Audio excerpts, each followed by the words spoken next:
Entonces, como les comentaba, pues realmente a partir de una campaña de exploración a través de sondeos, es como vamos a poder identificar los diferentes horizontes de suelo debajo de la superficie, es decir, hacer geología del subsuelo.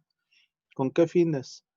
Pues básicamente con llevar un registro de la litología desde arriba hasta donde llegan los sondeos. Pero aparte de eso, esa campaña de exploración es rescatar muestras y enviarlas al laboratorio, con el fin de que el laboratorio nos reporte diferentes parámetros que nosotros vamos a necesitar para, pues, evaluar y calcular diferentes cosas, ¿no? Entre ellos la capacidad de carga, la resistencia de los materiales, ¿no? Y con este fin, conocer bien, antes de arrancar con la construcción, pues ya estar bien seguros de lo que tenemos en el subsuelo, ¿sí? Y poder irnos con más, vaya, con más tranquilidad en el aspecto de que estamos haciendo bien las cosas y que con estos sondeos, pues vamos a identificar todos los problemas que pudiera presentar el terreno, ¿vale? Entonces vamos a ver qué son los sondeos de exploración. Profe, Sí, adelante. perdón que la interrumpa. Dime. Mi compañera Fernanda me dijo que le está fallando el internet, Ajá. entonces, para ver si la dejaba entrar un poquito tarde, en lo que como que Sí, agarraba bien. sí, sin Gracias. problema. Entonces, ¿qué obtenemos al realizar sondeos de exploración geotécnica tanto en roca como en suelo? Pues básicamente lo que obtenemos es una estratigrafía de sitio, o sea, del sitio donde vamos a empezar la construcción, ¿verdad? Número dos, la resistencia y parámetros geotécnicos de diseño. Sin estas dos condiciones, créanme que yo creo que es factible que sí puedan desarrollar la construcción, pero sin contemplar estos dos puntos importantes, pues creo que todo mundo sabemos lo que puede pasar con la construcción, ¿no? O sea, al no conocer la estratigrafía del sitio, es decir, lo que hay abajo, en donde vamos a desplantar la obra, pues podemos tener diferentes cosas como estructuras sepultadas, oquedades, este, materiales que tengan muy baja resistencia y puedan dar problemas de, pues, de muy baja resistencia a la compresión. ¿Y esto qué va a generar? Pues que la obra empieza a tener eh, colapsos o pueda tener, ¿cómo le llaman? Asentamientos diferenciales, ¿verdad? Solo por no haber contemplado lo que es haber hecho una campaña de exploración con sondeos. Así que es muy importante, ¿no? Aparte, pues la resistencia y los parámetros geotécnicos, pues esos son muy importantes porque con esto vamos a poder evaluar cosas como la expresión de Rankine que vimos en mecánica de suelos. ¿Qué otra cosa? Pues identificar cuál es la resistencia mecánica de estos materiales, ¿verdad? Y así, entonces vamos a empezar a ver cómo se realiza, ¿no? Entonces, el primero que vamos a ver es el pozo a cielo abierto, el llamado PCA. Pues se realiza manualmente, puede ser a pico y pala, pero también puede ser el realizado con maquinaria, ¿no? Es decir, con una retroexcavadora, la contratamos y nos hace pues estos pozos que tienen una profundidad aproximada entre 2 y 3 metros, ¿no? De profundidad. ¿Con qué fin lo hacemos? Pues con el fin de que el experto en este tipo de materiales, pues baje ahí al fondo del pozo y empiece a tomar datos de la estratigrafía, ¿sí?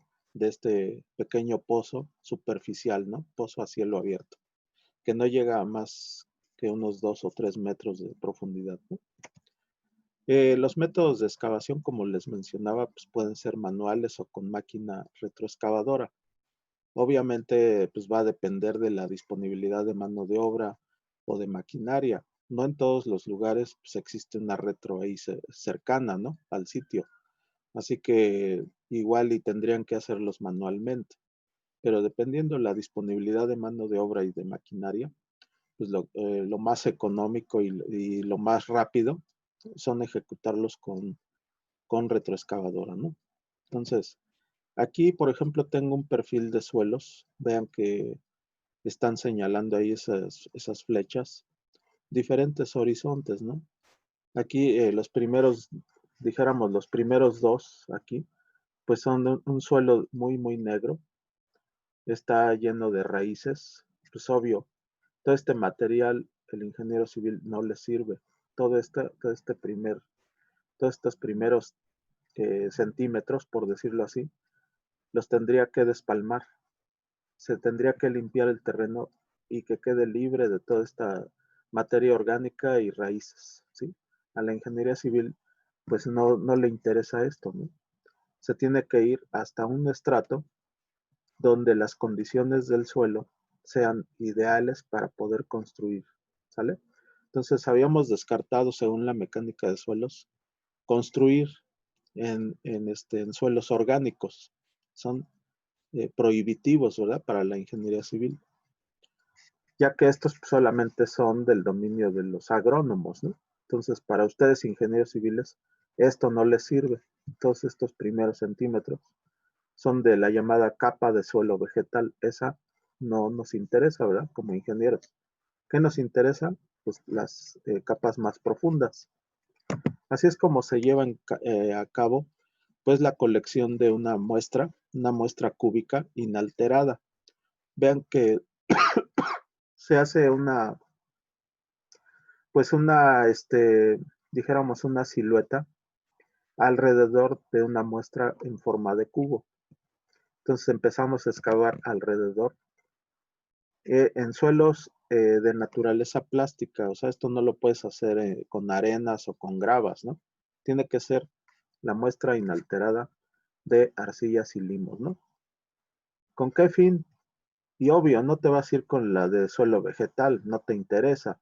Te vas a ir con las capas de arcilla y limo que estén más profundas, ¿verdad? Entonces, ya en la base del pocito, a lo mejor identificaste un limo, una arcilla, y empiezas pues ahora sí que al desbaste, ¿no? Y empiezas a lograr que tu objetivo, que es enviar una muestra cúbica al laboratorio. Créanme que eso de que sea cúbica, pues es una prueba estandarizada, ¿no? No es porque a este señor se le ocurrió hacerla, ¿no? No, son pruebas estandarizadas, ¿no? Luego, ¿qué se hace con esa muestra ya que la tenemos ya bien identificada? Pues empezamos a cerrar con parafina y una capa de madera, ¿no? Ya que la tenemos, entonces nos las llevamos al laboratorio y que nos den parámetros, ¿no? Su cohesión, su resistencia mecánica, su contenido de agua, ¿verdad? Su clasificación, porque nos interesa como ingenieros saber qué tipo de material estamos trabajando, ¿no? La otra prueba que ya utiliza maquinaria se llama la prueba de SPT, que son las siglas en inglés que dicen Standard Penetration Testing, que no es otra cosa en español sino sondeo de penetración estándar, ¿vale?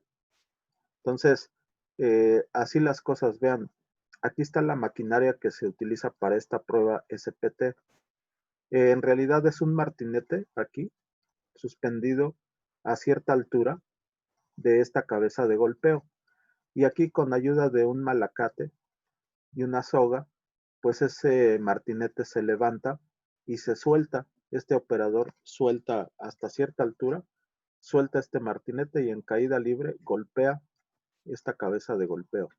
Y así entonces se va hincando esta tubería de perforación que hasta abajo trae una herramienta que se llama tubo partido, donde se va introduciendo la muestra producto de los golpes que estamos propinando, ¿verdad? Al suelo a través de este martinete y esta cabeza de golpeo. Se va incrustando la muestra de suelo aquí, en esa herramienta llamada tubo partido, ¿vale? Y aquí está la cuchara, también se le llama cuchara SPT o tubo partido. Esta es la herramienta que les digo, que a golpeo se va introduciendo en el suelo, ¿sí? Y entonces esta muestra la podemos envolver en una bolsita de polietileno, ¿sí? Especial para muestras de sondeo. Y esas muestras se envían al laboratorio, ¿vale? Luego, pues ya se hace el lavado del pozo, se introduce una broca tricónica y se lava el pozo y se vuelve a introducir esta herramienta del SPT otra vez para ejecutar otra prueba. Y así van avanzando metro a metro, ¿verdad? Y aquí la altura de la caída libre, vean que dice que es una prueba estándar de 76 centímetros de altura, ¿vale? Esa es la altura que marcan aquí en el tubo, ¿verdad? Con un gis. Y entonces el operador tiene que llegar a esa altura y soltar la masa para que golpee el cabezal de golpeo. Y así se puede introducir esta cuchara o tubo partido. Aquí están las pruebas que se ejecutan en campo. Aquí tenemos la ejecución del SPT con esta máquina perforadora. Y aquí está el tubo partido que les mencionaba, ¿sí?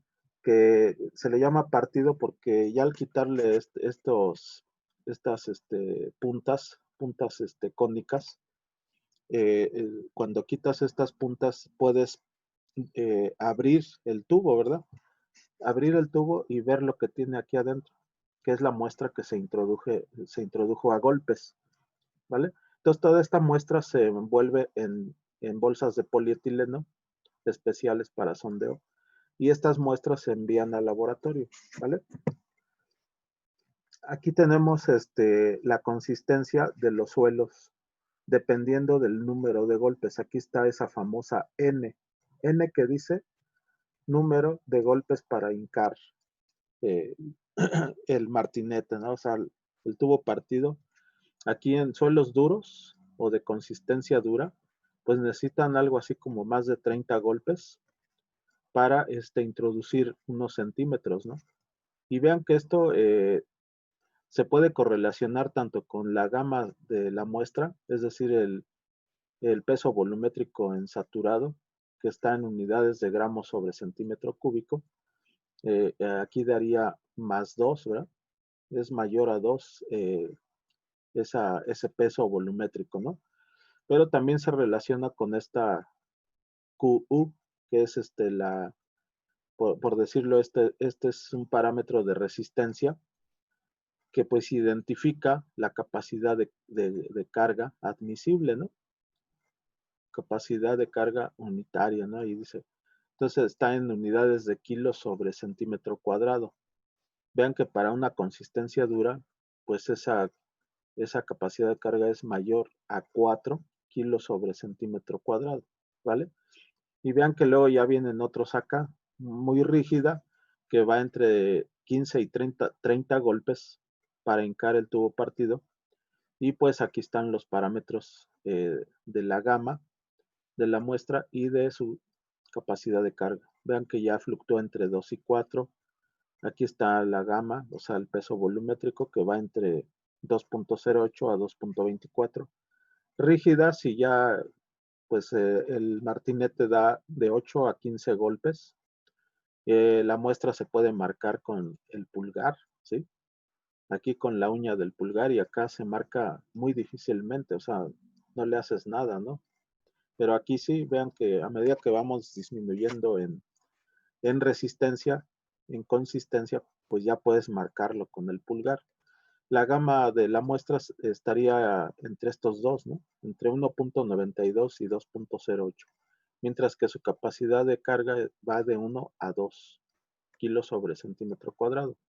Para resistencias o consistencias medias, pues el número de golpes ya es bajito, ¿no? De 4 a 8.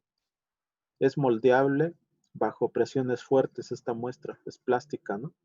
Luego aquí la gama, que es el peso volumétrico, varía entre 1.76 y 1.92, mientras que su capacidad de carga varía entre 0.5 y 1 kilo sobre centímetro cuadrado. Para muy blandas y blandas, vean que ya estamos en el rango de 2 golpecitos del martinete para recuperar esa muestra.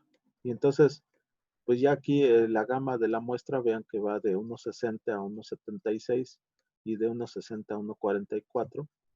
y que además la capacidad de carga es ya muy bajita, de 0.25 a 0.5 kilos sobre centímetro cuadrado, mientras que para suelos muy blandos varía de entre 0 a 0.25 kilos sobre centímetro cuadrado. Entonces, estas propiedades de los suelos arcillosos la estudió Hunt en 1984, ¿sí? Y en el ICME en el año de 1987, ¿sí? Entonces, estas tablas pues están disponibles en la literatura, ¿sí? Pero también en el internet. O sea, son propiedades de los suelos con respecto a al número de golpes de la prueba de penetración estándar, ¿sí? Bueno, aquí nos hacemos otra pregunta, ¿no? ¿Qué podría ocurrir si no cuentas con parámetros geotécnicos de laboratorio? Pues, ¿qué pasaría? Pues, primero, un mal diseño geotécnico que redundará en fallas de la obra civil, ¿sí? Dos, horizontes de suelo con propiedades mecánicas de baja resistencia. ¿Y a qué te puede conducir este número dos? Pues a fallas en la obra civil, ¿verdad? El número tres, suelos de arcillas expansivas bajo capas de suelo de buena resistencia. Igual, pues asentamientos diferenciales, ¿verdad?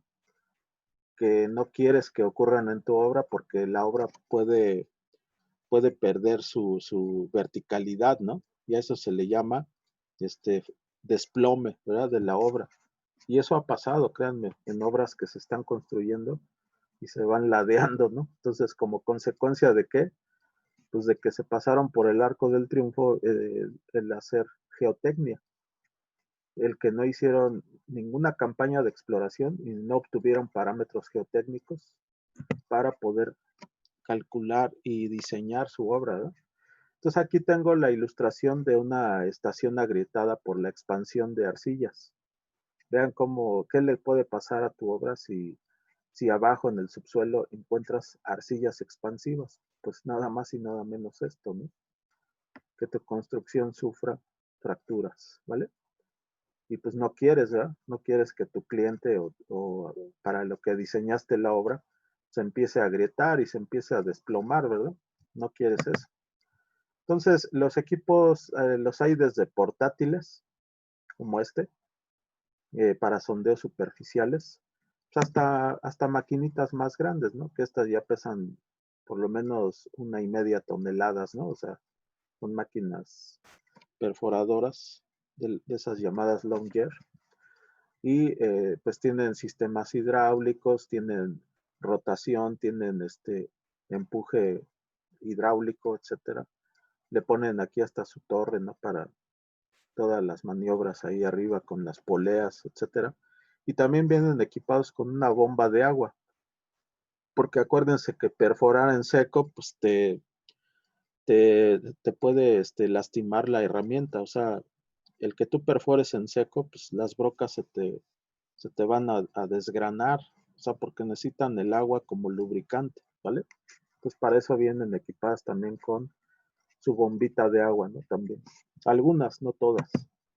Bueno, el sondeo de cono eléctrico, pues es una herramienta que sirve, eh, pues para ir hincando un penetrómetro, en este caso ya no es a golpes. Algunas veces se puede utilizar el golpeo, pero en ocasiones se utiliza el empuje hidráulico. Ya en los sondeos de cono eléctrico, pues más modernos, pues ya no se utilizan los golpes, se utiliza el empuje hidráulico, ¿no? ¿Dónde se pueden utilizar los conos eléctricos? Solo en suelos compresibles, en suelos plásticos. Trata de meter esta herramienta en suelos de grava y arena, pues vas a dañar el equipo, ¿no?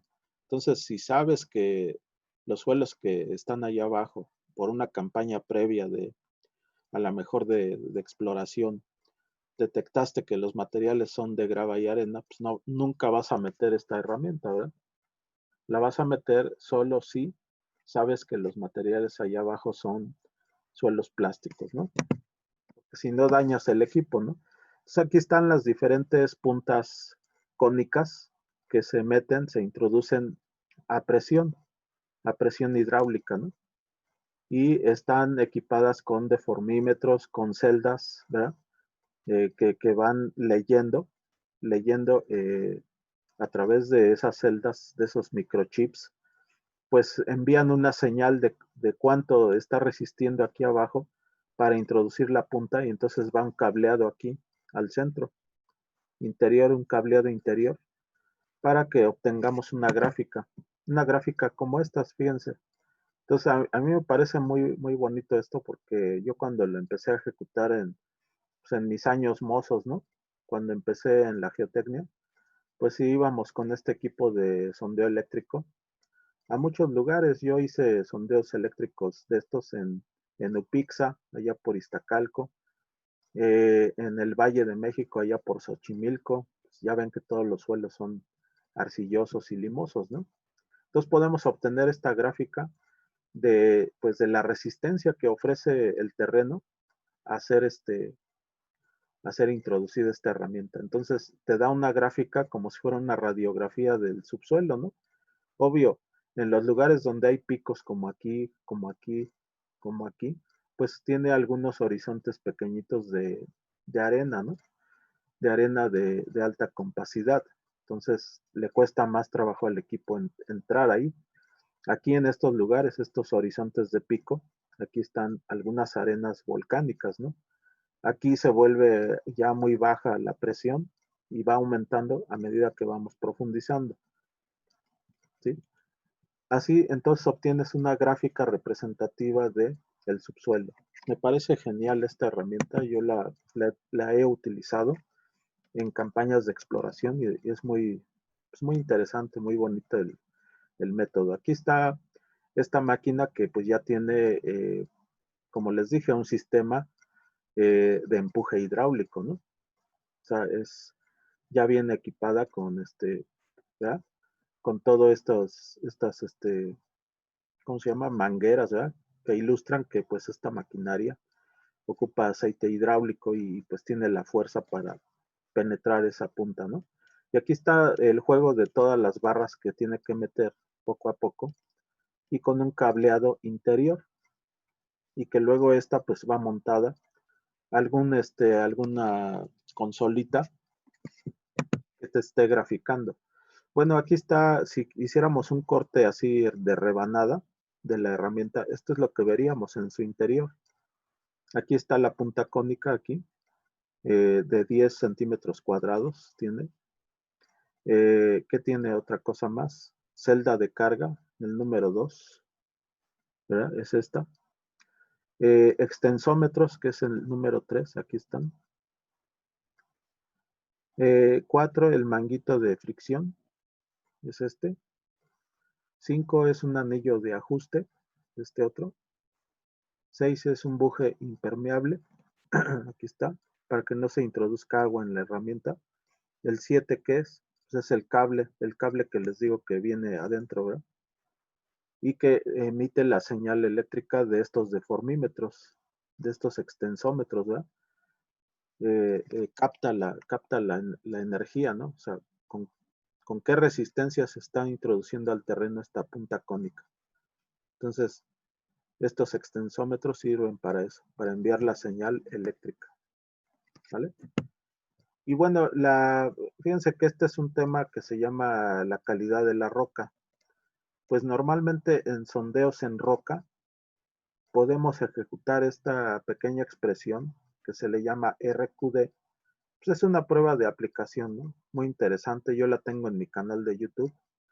Desde luego, pues aquí solamente la vamos a ver, no como tarea ni como pregunta de examen, pero bueno, es como un adelanto de temas más avanzados en la mecánica de rocas, ¿no? Esto lo verían en temas más avanzados, pero desde aquí pues ya les platicamos, ¿no? Que esta RQD sirve para evaluar la calidad de la roca. Y no es otra cosa sino la longitud de los núcleos mayores a 10 centímetros en roca, ¿sí? Entre la longitud del barreno por 100. Y ya luego lo comparas con esta tablita. Si tienes menores a 25% el RQD, quiere decir que su calidad es muy mala. Si vas entre 25 y 50, la calidad es mala. Si vas entre el 50 al 75% de RQD, la calidad es regular. Y si va de entre 75 a 90, es una buena calidad. Y entre el 90 y el 100%, pues es de calidad excelente, ¿no? O también llamada muy buena. Entonces, esto te permite evaluar con estos núcleos que sean mayores a 10 centímetros y no tengan fracturas, o sea, que sean unos núcleos completitos, ¿verdad? Completitos mayores a 10 centímetros. Eso lo divides entre la longitud de, pues, explorada, ¿no? No de todo el barreno, sino la longitud específica de esa zona en donde vas a evaluar. Entonces, una longitud, dijéramos, no de todo el barreno, sino longitud parcial de donde quieres determinar la prueba del RQD.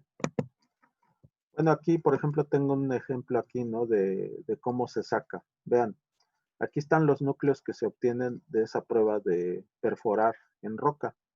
Entonces, vean que aquí tengo uno que tiene 35 centímetros, es todo este, que tiene algunas fracturas inducidas porque pues cuando quieres sacar este cilindro de roca de la herramienta, a veces tienes que golpearla con martillo para que salga, como que se queda entrampada ahí, ¿no?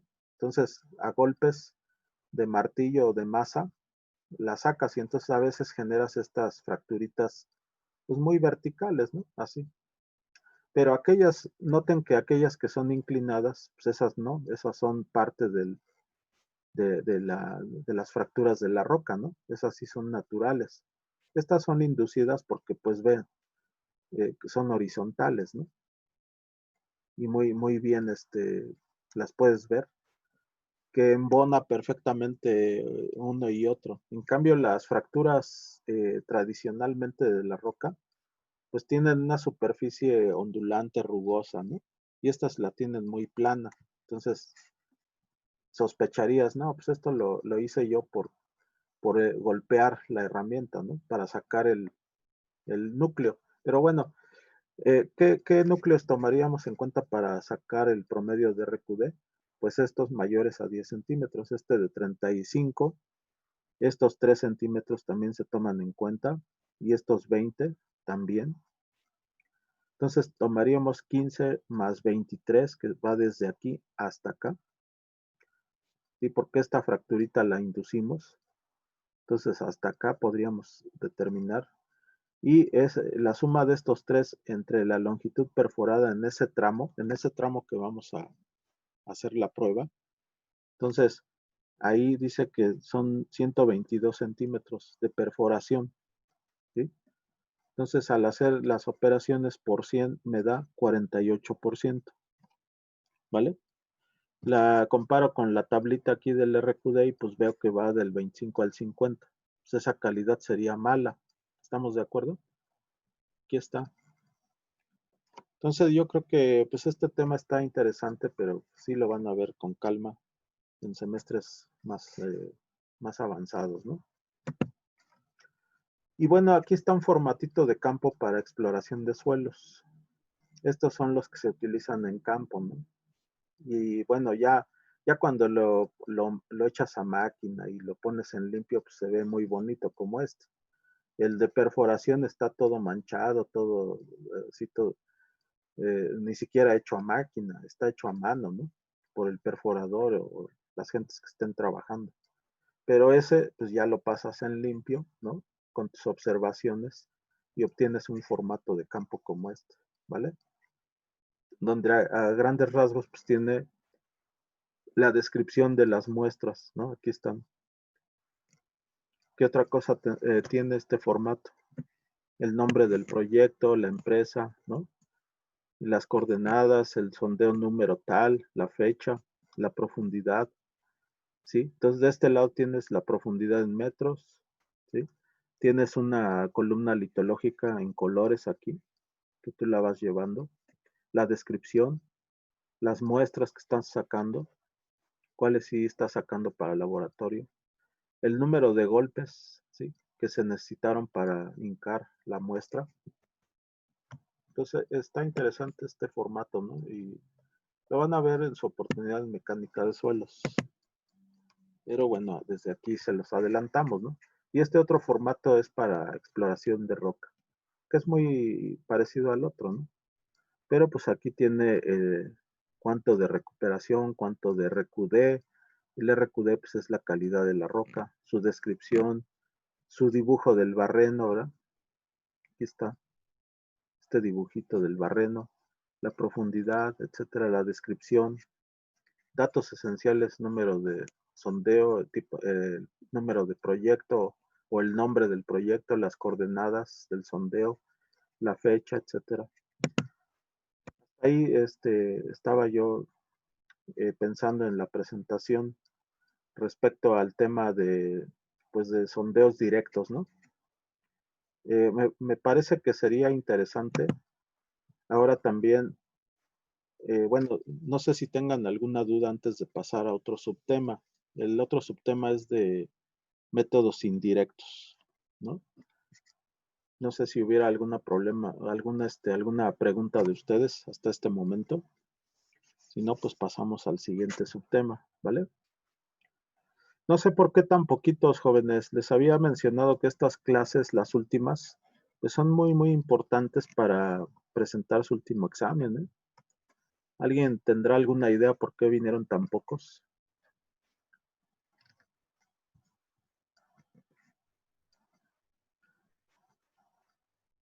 A ver, tú, Andrea Vera, que me dijiste que la compañera Fernanda Grande iba a entrar tarde y que no sé qué. ¿Sabes algo No, al profe, yo no respecto? fui. O Fue bueno, América, profe. bueno, a ti te pregunto, ¿por qué, según tu punto de vista, por qué se están presentando tan pocos aquí? ¿Ya tiraron la Mm, toalla o qué? ¿O tienen otra cosa que hacer? ¿O lo citaron en otro lado? No sé, tú dime. no, ¿O profe. no tienes ni idea, ¿no? No, no, es que pues, no tuvimos completa la clase de física. Entonces yo creo que por eso. ¿Y eso qué? ¿No? ¿Qué física no esté completa? ¿En qué nos afecta o nos beneficia? No, ¿No? pues a lo mejor se quedaron dormidos. Ah, qué bárbaros. Pero bueno, si es que te llegaran a preguntar, Andrea Vera, porfa, diles que la clase está grabada en el canal de YouTube, ¿vale? Sí, Para que no profe. te anden preguntando oye, ¿de qué trató? Pásame el apunte, ¿no? Pues, ve la clase completa. Me dijo el profesor que dijera eso, ¿vale? Sí, Dice, profe. yo tenía una duda para hacer la prueba de RQD. Nos pregunta Antonia Sierra. Gracias, Andrea, perdón. El RQD, pues es la herramienta que se usa para obtener la muestra, ¿no? O sea, el RQD no es en realidad una herramienta. O sea, el RQD es un método para evaluar la calidad de la roca, ¿de acuerdo, Antonia Sierra? Sí, digo, creo que tiene problemas con el micrófono, me la puso en el chat, pero no, el RQD no es una herramienta, es una expresión, es un método de cálculo para conocer la calidad de la roca, ¿de acuerdo, jóvenes? Todos. Bien, entonces vamos a entrarle a esta subtemita de los métodos indirectos, ¿vale? Muy interesante porque por ahí alguien me preguntaba que si había una correlación de las ondas sísmicas con cosas experimentales y me acuerdo que le comenté a esa joven, sí, claro que sí, se correlacionan las velocidades experimentales, ¿no? O sea, ya la geofísica no es una vacilada, sino que sí ocurre realmente, ¿no? Entonces vamos a ver esto, miren, se llaman exploración y muestreo de geomateriales. Y este subtema es el método indirecto de exploración. Indirecto porque no, en realidad no vamos a utilizar máquinas perforadoras para este caso, sino que se van a utilizar sondeos, pero de otra naturaleza, como inyectarle, pasarle corriente al terreno, como medir eh, su gravimetría o medir, por ejemplo, la magnetometría o la exploración de las ondas sísmicas. Entonces, vamos a ver, vean, aquí tengo exploración y muestreo, sondeos geofísicos. Estos en realidad son usados ampliamente en geología y minería y muy poco en mecánica de suelos, ¿sí?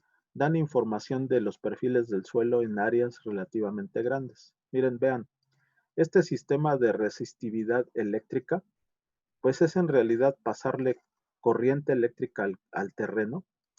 Entonces no estamos perforando, ¿verdad? ¿Qué estamos haciendo? Es un sondeo de geofísica. O sea, estamos metiéndole electricidad al terreno. ¿Con qué fin? Para localizar límites entre materiales granulares y arcillosos.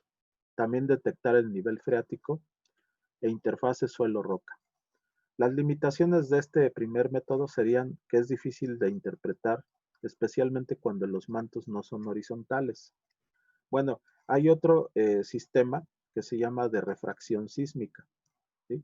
Este es hacer una explosión en el terreno a través de dinamita o golpear con un martinete una placa. Y como ya tienes instalados más adelantito unos geófonos, pues estos geófonos te captan la vibración, ¿verdad?, del terreno. Tú estás generando tu propio sismo chiquito, ¿no? En miniatura, y esto se llama el método de refracción sísmica. Pues este sondeo chiquito determina las profundidades de los estratos y sus velocidades sísmicas características. Aquí está lo que la joven preguntó en su momento, que si esto era experimental o nada más era una estimación ahí medio especulativa. Entonces yo le comenté a la joven, no, claro que existen ya cosas experimentales, ¿no? Entonces ya hay velocidades sísmicas características. Bueno, las limitaciones de este método de sismicidad, refracción sísmica, es que las variaciones aumentan con la profundidad. Solo es útil cuando los mantos son gruesos y la información aporta un dato promedio. El otro tipo de método de geofísica es el ensayo sísmico directo. Se le llama cross-hole. Y en este las aplicaciones es que se obtienen velocidades de los estratos específicos, sus propiedades dinámicas y la calidad de la roca. Los datos, las limitaciones es que en este método, los datos son promedios y pueden ser afectados por las características de la masa rocosa. Por último, la penetración de ondas de radar. O sea, si se dan cuenta, todos estos métodos son indirectos porque no estamos metiendo una maquinaria para perforar. Esos son sondeos directos. Estos son sondeos geofísicos, ¿vale? Entonces, en este último, las aplicaciones es que permite identificar objetos enterrados, tales como ductos, cantos, interfaces de rocas, hasta cosas como arqueología, pues sirve esta herramienta, ¿no? Las limitaciones que tiene es que las arcillas son prácticamente impenetrables por las ondas del radar, por su gran contenido de agua, ¿no? Entonces hay problemas con eso. Esta lámina se debe a esta aquí, ¿no? Le damos el crédito a quien es el crédito, ¿no? Esto es obtenido de una presentación de mecánica de suelos, ingeniería civil, por este profesor Roberto Gutiérrez, ¿no? En fin, lo publicó y bueno, pues le respetamos el crédito, ¿no? Me pareció interesante poner esa tabla para que vean todos los métodos indirectos. Entonces vamos a ver el primero, que es el ensayo de refracción sísmica. Consiste en la medición de los tiempos de viaje de las ondas compresionales, las ondas P, que veíamos en sismología, ¿verdad? Y algunas veces de las ondas de corte, las ondas S, generada por una fuente de energía impulsiva a unos puntos localizados llamados geófonos, ¿verdad?, a diferentes distancias, a lo largo de un eje sobre la superficie del suelo. Hasta ahí, en negritas, sería lo fundamental. Ya luego viene la explicación de la fuente de energía, pues es generalmente una carga de explosivo o un golpe de martillo, que ya les había platicado al inicio, ¿no? Entonces, el instante del impacto explosión, tiempo cero, también es registrado. Y todas las ondas viajan, ¿verdad?, por el interior del terreno y arriban a los geófonos. Los geófonos son estos receptores, ¿verdad?, receptores de la energía sísmica. Aquí se hizo la detonación aquí abajo del camioncito. Y aquí están los geófonos, ¿no? Donde son los receptores de todas estas ondas sísmicas. Entonces aquí, pues puede haber una refracción o una reflexión, ¿verdad? Reflexión de las ondas sísmicas y podemos detectar a través de la geofísica estas estructuras enterradas, ¿no? En este caso un anticlinal. Vean. ¿Qué otra cosa? Pues aquí me traje esta tablita para que ustedes vean y si quieren anotarlo en sus cuadernos. Por ejemplo, me gustó a mí porque dice tipo de suelo o de roca, dice suelo de arena, limo seco y suelo superior de grano fino. Lo marqué con esta flechota para que vean la velocidad de las ondas sísmicas P en metros por segundo. Ya la literatura nos dice que pueden variar entre 200 metros por segundo hasta 1000 metros por segundo. Aquí está. Vean que para el caso de rocas puse aquí otra flechota en el granito para que ustedes comparen, ¿no? De cuánta velocidad estamos hablando en suelo y de cuánta velocidad estamos hablando en roca. Vean que en la roca los metros por segundo van entre 4000 a 6000 metros por segundo. O sea, vean la gran diferencia, ¿verdad? ¿Y por qué es esto? Pues por la densidad, ¿verdad? El granito es más denso que un suelo. ¿Sí se dan cuenta? Eso cópienlo. Cópienlo porque sería un parámetro para que ustedes vayan conociendo. ¿Vale? Que en el suelo pues hay una velocidad de las ondas sísmicas P en 200 a 1000 metros por segundo, mientras que para un granito ya la cosa cambia, ¿verdad? De entre 4000 a 6000 metros por segundo. Aquí está cómo se hace. Si se da un golpe con un martinete en una placa, pues acá se registran estos geófonos y estos se conectan a una computadora que nos puede ir dando un perfil de todo esto. Aquí está la reflexión y refracción de las ondas sísmicas. Reflexión cuando de aquí la fuente sísmica, esta onda se refleja. Aquí está, ¿verdad? Pero cuando se introduce, habíamos visto, cuando cambia de una capa 1 a una capa 2, lo hace con otro ángulo de refracción. Aquí como que perdió velocidad, ¿verdad? En la capa 2. ¿Qué quiere decir? Que esta capa 1 es de mayor densidad y esta de menor densidad, porque acuérdense que la regla de velocidades en sismología es a mayor velocidad, mayor densidad, ¿verdad? Entonces seguramente aquí la densidad fue menor, ¿vale? Y esa es la reflexión o la refracción. Y aquí están los geófonos, que son esos receptores que se conectan a una computadora, ¿vale? Los resultados de dichos ensayos se presentan en gráficas que el procesador analiza para determinar las características del suelo. Aquí está un ejemplo, ¿no? Vean que en esta loma, pues pretenden hacer esta edificación. ¿Cómo lo hacen? Pues certificando lo que hay aquí abajo.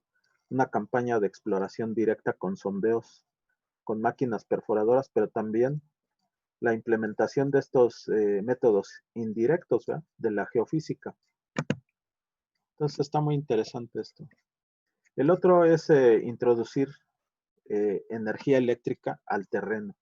Entonces estos sondeos se les llama de resistividad eléctrica y usan la electricidad con la cual conocen las características que presentan los materiales que se encuentran en el subsuelo. En los métodos eléctricos encontramos la resistividad, que es la oposición de los materiales al paso de la corriente eléctrica. Y por otro lado tenemos la conductividad, que permite el paso de la corriente eléctrica a través de los materiales. Entonces aquí con con dos electrodos, aquí están los de inducción, aquí está el C1 y el C2, metemos una corriente eléctrica al terreno y los captamos con estos otros dos, con los de potencial. Y medimos la caída de potencial, el voltaje que se produce acá. Entonces, aquí está el tendido de esos electrodos con los cuales se introduce energía eléctrica al terreno y medimos la diferencia o caída de potencial. Obviamente que a lo largo de pues, de este cableado, hay personal vigilando que no pase gente ni animales, porque cuando introduces el toque a la tierra, o sea, la energía eléctrica, es tal que sí puede dañar a un ser humano o a un animalito. Y así es como se hace el cableado y la supervisión de todo este tendido. A este método también se le conoce como tomografía eléctrica. Y aquí están las fotografías. Pues yo he andado en estas campañas y en las de sondeos directos con máquina perforadora y es muy interesante. Aquí también me gustaría que tomaran nota de los que están en flecha, valores característicos, para que ustedes empiecen a entender esto de las propiedades eléctricas y de las propiedades de las ondas sísmicas, ¿no? En este caso, copien nada más lo que está en flechitas. Un limo, así póngale, un limo tiene una resistividad en ohms metro que va de 20 a 100 ohms metro. Vean que para el caso de una arena silicia, aquí tenemos el parámetro, va de entre 200 a 5000 ohms metro. ¿De acuerdo? Ah, no dice 3000, perdón. 3000 ohms metro. Entonces váyanlo copiando para que vean las diferencias, ¿no? Luego, para el caso de una caliza, aquí dice compacta, aquí póngale caliza compacta, la variación de la resistividad va de entre 1000 a 5000 ohms metro. Y vean el último caso, los granitos, ¿sí? Procedentes de alteración. Entonces, un granito, vean, tiene una variación de su resistividad eléctrica entre 1500 a 10,000 ohms metro. Entonces, si se dan cuenta, si ustedes saben leer e interpretar estos valores, pues es obvio que van a identificar muchos materiales, ¿no? Y ya nadie les va a contar. O sea, ya ustedes pueden decir, ah, sí, mira, en mi clase de geología aprendí que los valores característicos de resistividad, pues en un limo es muy bajito, de 20 a 100 ohms metro. Para una arena silicia, pues puede ir el rango de variación entre 200 y 3000 ohms metro. Para calizas varía entre 1000 a 5000 ohms metro. Y para el caso de un granito, pues puede variar entre 1500 a 10,000 ohms metro. Yo creo que esto pues, les daría un plus, ¿no? Porque ya saben identificar materiales por sus propiedades eléctricas. Hay otros sondeos que se llaman gravimétricos. Y esto es la medición. Este método, al igual que los anteriores, en cuanto a su propósito, la diferencia se encuentra en el equipo. En este caso, el método magnético, se utilizará un magnetómetro, con el cual podemos conocer el campo magnético que se encuentra en la zona. Mientras que para el método gravimétrico, se mide el campo gravimétrico en diferentes puntos del terreno. Entonces, mientras que para el magnetómetro es esta especie de antena, ¿sí? Y este señor va caminando en línea recta y luego se regresa y así hasta terminar todo el terreno. Pues aquí lleva montado el equipo pues como una laptop, mientras que el gravimétrico, pues es pues en realidad este equipo es así como si fuera una hielera, ¿sí? Y ahí tienes que leer directamente y tu compañero tiene que anotar la lectura. Algunos equipos sí son modernos y puedes montarlos con una laptop, pero yo he utilizado estos conjuntamente con geofísicos, ¿no? Pero pues vamos leyendo directo de aquí, de la pantallita, y alguien con una libreta va apuntando ahí a pluma, ¿no? A lápiz, tanto, tanta lectura, ¿no? Y así hasta terminar el terreno. Estas mediciones son línea por línea hasta terminar todo el terreno.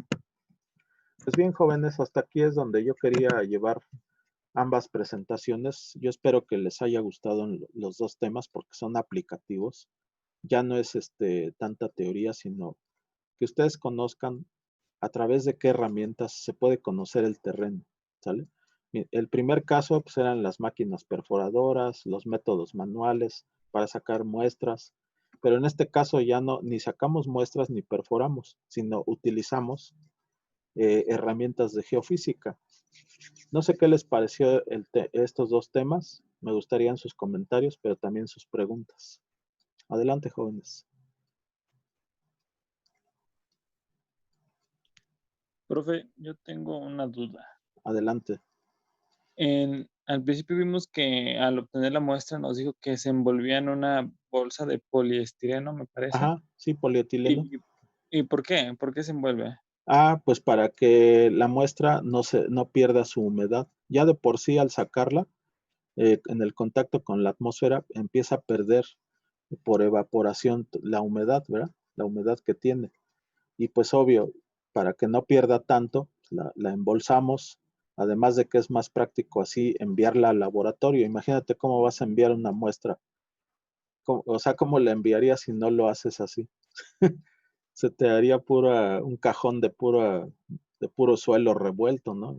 No sé si me entiendas. Se utilizan estas bolsitas exactamente para poder embolsarla como si fueran especies de choricitos y ahí le rotulas de qué profundidad es y todo, ¿no? En cambio, con una muestra que la echas en un cajón, una cajita, pues no tienes ni forma de que no pierda humedad. La muestra por decirlo así, pierde su consistencia, se desparrama, ¿verdad? No sé si me entiendas esa parte. Sí, profe, sí, entendí. Muy bien. ¿Alguien más, jóvenes? Yo, profe. Sí, adelante. Al momento de mandar la muestra al laboratorio, ¿cuál es la prueba más común?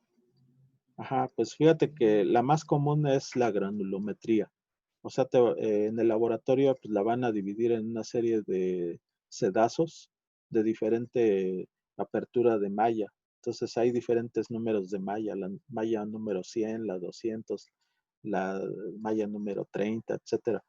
Son como especies de cribas que van dejando entre charola y charola qué material tienes, ¿no? Entonces, esa prueba granulométrica, el laboratorio pues te dice, tu suelo es una arena limosa, ¿sí? Entonces ya te da el nombre del suelo. Ese nombre es muy importante, ¿no? Para que tú lo tengas, que certifiques, pues, tengo una arena limosa y pues tiene, además, me dijo el laboratorio que tiene 100% de contenido de agua, ¿no? O no, viene en seco. Entonces, el laboratorio también te da el contenido de agua. La más común es la granulométrica, la de contenido de agua, y también las pruebas índice, que les llaman los laboratoristas, que son la prueba de plasticidad, ¿sí? Que te dicen si tu suelo es plástico o no es plástico. Y ya por último, las más especiales, pues son las pruebas de compresibilidad, que tú ya dices, mira, este testigo quiero que le apliques la prueba de compresión para ver qué resistencia tiene. Ya son pruebas más especiales, ¿no? ¿Sí, Andrea? Sí, profe, gracias. Muy bien. ¿Alguien más, jóvenes, que tenga alguna otra duda?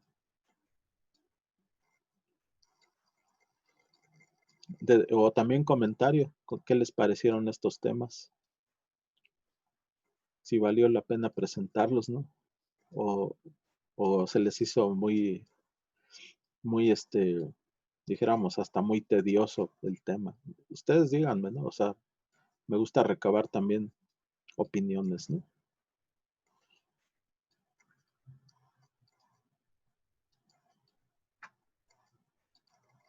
Alguien al azar, dígame, mi comentario es que sí me gustó o no me gustó. Está muy, muy tedioso, ¿no? A ver, alguien, un comentario a favor o en contra, díganme. Si no, yo pregunto, ¿eh?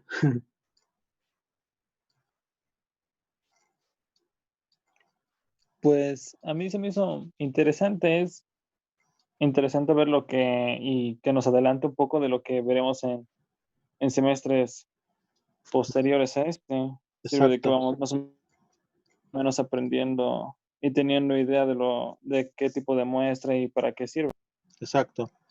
Muy bien, pues aquí hay una pregunta de Antonia Sierra. Dice, yo tengo una duda. Había dicho que para realizar una prueba que es donde se entierra un tubo a base de golpes, no afecta a la muestra que antes hayamos regado el suelo para no echar a perder las herramientas? No, fíjate que aquí la prueba de lavado, o sea, el lavado nada más es hasta la profundidad. Por ejemplo, iniciaste con la herramienta de golpe desde arriba, ¿sí? Pero al final tienes que lavar tu pozo. Lavar el pozo es nada más quitar todo el material que fue producto de esa prueba de penetración. Entonces es como limpiar el pozo, limpiarlo, no es que lo estés remojando. Obviamente a lo mejor en la primera interfase se humedeció mucho. Bueno, esa se descarta. De hecho, cuando abres el tubo partido, eh, ya por experiencia los perforistas dicen, esta deséchala, porque esta está muy remojada, esta no interviene en la prueba, ¿sí? Nada más que queda el suelo así compacto, ¿eh? Hasta lo puedes ver, se ve como una especie de núcleo cilíndrico. Ese sí participa. Lo que se ve muy remojado, lo descartas, ¿de acuerdo, Antonia Sierra? Entonces, no, realmente para la prueba de penetración estándar, pues sí afecta un poco el que hayas remojado el suelo, pero al final desechas esa muestra que no te sirve, ¿no? Muy bien, ¿alguna otra pregunta, jóvenes, antes de retirarnos? ¿No? ¿Todo bien? Pues yo espero que les haya gustado el tema y que les sea aplicativo en sus carreras. Espero que hayan tomado nota porque pues podría ser algo, en algún momento les preguntaría a lo mejor en un examen esto. Entonces, las gentes que no vieron o no entraron a la clase por alguna situación, coméntenle a esa gente que no entró o que no pudo entrar, que la clase está grabada por completo en YouTube, ¿de acuerdo? Pues nos vemos en la próxima, jóvenes. Que estén bien, cuídense. Gracias, igualmente. Hasta luego, profe. Hasta luego.